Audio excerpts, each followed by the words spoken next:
Shalom, chers frères et sœurs, et bienvenue à notre émission Ma semaine avec Christ. C'est une nouvelle émission et on est très très heureux de vous recevoir. Et aujourd'hui, pour commencer, nous avons le frère Kevin. Bonjour Kevin. Bonjour ma sœur. Comment tu vas? Ça va bien par la grâce de En tout cas, Dieu. l'équipe de Cash TV est très très heureuse de te retrouver ici avec nous sur notre plateau. Merci, moi je suis vraiment honoré. Amen. Et aujourd'hui, justement, le thème de ce mois, parce que nous allons parler d'un thème pendant tout un mois, c'est une vie transformée par la parole de Dieu. Et une question déjà pour commencer, c'est quoi la parole? Question difficile. Oui, un peu difficile. Bon.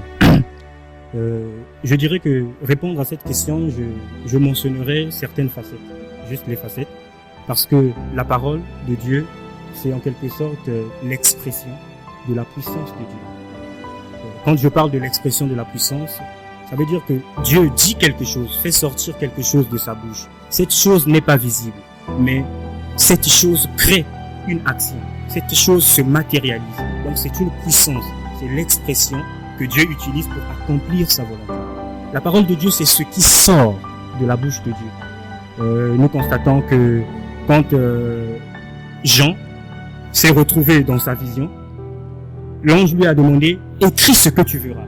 Donc l'ange parlait et lui, il écrivait. C'est cette parole que nous voyons qui est la Bible. Donc la parole de Dieu, c'est l'expression de sa puissance, c'est la Bible, c'est aussi Jésus-Christ. Si nous sommes lecteurs de la Bible, nous comprenons dans le livre de Jean 1, le verset 14, il est écrit « La parole s'est faite chair, la parole s'est incarnée au-dedans de l'humanité, au-dedans de l'homme qui était Jésus-Christ. » Donc la parole, c'est Jésus-Christ. En bref. Amen. Tu as parlé du livre de Jean et justement, on nous a parlé de ce verset que tout le monde connaît. Au commencement était la parole et c'est le sous-thème d'aujourd'hui que tu as décidé d'aborder. Qu'est-ce que tu peux nous dire par rapport à ce verset? Tout d'abord, avant de répondre à la question, j'aimerais souligner quelque chose. C'est que dans le livre de Jean, on nous parle du commencement était la parole. Et dans le livre de Genèse aussi, le commencement était la parole. Cela nous interpelle déjà pour nous parler que c'est un facteur qu'on appelle le temps. Au commencement, au début, Dieu créa. Mais dans le livre de Jean, pour le comprendre, nous devons passer en revue toutes les évangiles. L'évangile de Matthieu, l'évangile de Marc, l'évangile de Luc et l'évangile de Jean. L'évangile de Matthieu nous présente Jésus sous une autre façade. Je vais prendre un exemple. Si je montre ma Bible, le début, c'est une autre face. L'arrière, c'est une autre face. Au milieu, en haut, c'est une autre face. Donc c'est Christ. Ces évangiles parlent sur Christ et montrent en quelque sorte Jésus dans des différentes façades. L'évangile de Matthieu décrit Jésus-Christ comme étant le Messie, celui qui devait venir, celui que le peuple d'Israël attendait. Il est le roi. Si nous voyons dans le prologue, on parle de Jésus-Christ, on montre la généalogie. L'évangile de Marc parle de Jésus-Christ comme étant le serviteur parfait. Et l'évangile de Luc, quant à lui, parle de Jésus-Christ comme étant le sauveur en tant que chair. Mais quand on arrive à l'évangile de Jean, on voit que Jean pousse Jésus-Christ à son paroxysme en montrant la divinité de Jésus. Que Jésus est divin, même s'il est venu sur terre pour accomplir une mission. Sur terre, il est 100% homme et 100% Dieu. Donc l'évangile, ça nous parle de la divinité de Jésus. Chaque mot à sa place. Lorsqu'on nous dit au commencement était la parole, chaque mot est vraiment à sa place. À ton avis, quelle vérité nous révèle ce verset? Oui, ce verset nous révèle une vérité capitale. Que lorsque nous le lisons, nous pouvons en quelque sorte résumer la Bible. Pourquoi je le dis? Il dit au commencement était la parole. Ça veut dire tout simplement que avant que le monde soit formé, avant que le monde visible puisse être, la parole, elle existait déjà. Et quand on parle, il dit la parole était avec Christ. Cela veut tout simplement dire que la parole était au-dedans de Dieu. La parole était au-dedans de Dieu et cette parole était en quelque sorte un mystère caché pour nous.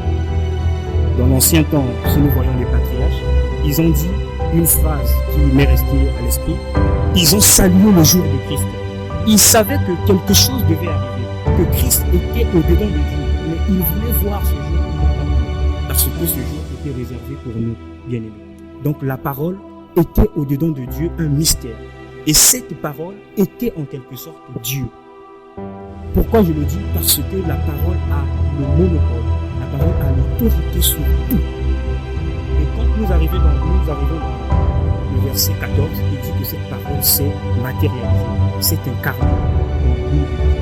Que Jésus-Christ est arrivé en tant que chair, et cette parole s'est manifestée. Donc, je crois que vous avez de nouveau converti les personnes qui viennent de connaître le Seigneur et de découvrir justement la parole. Alors, quel conseil est-ce que tu peux donner à toutes ces personnes? Le conseil est simple, c'est de lire la parole de Dieu. Parce que c'est une vérité capitale pour nous. C'est le livre par excellence, le livre qui n'a pas de faute, le livre qui ne ment pas. Quelle que soit la situation, mon frère, ma soeur, toi qui nous écoutes, quelle que soit la situation que tu traverses, quelles que soient les questions que tu te poses sur ta vie, sache que ces réponses se trouvent dans la parole de Dieu. Ne soyons pas comme le peuple d'Israël qui, dans le désert, se questionnait pour des choses alors qu'ils avaient la réponse auprès de Dieu. Ils pouvaient questionner Dieu. Mais nous avons eu la parole. La situation que tu traverses, la réponse se trouve dans la parole. Tu es une terre et la parole, c'est une sémence. Quand cette parole est sémée sur cette terre que tu es, ça produit du fruit. C'est pour cela qu'on nous dit, avant de recevoir la parole, nous devons être disposés. La disposition de nos cœurs permet à la parole de germer et de produire un fruit digne. Un fruit digne. Merci beaucoup, Kevin. Je crois qu'on a très bien introduit le thème de ce mois. Et je vous remercie à vous de nous avoir écoutés. Je prie pour que toute cette semaine, vous puissiez dévorer la parole de Dieu et qu'elle puisse pouvoir vous apporter toutes les réponses dont vous avez besoin. Quant à nous, on se retrouve le lundi prochain avec un nouvel orateur et un nouveau thème. Que Dieu vous bénisse. Shalom.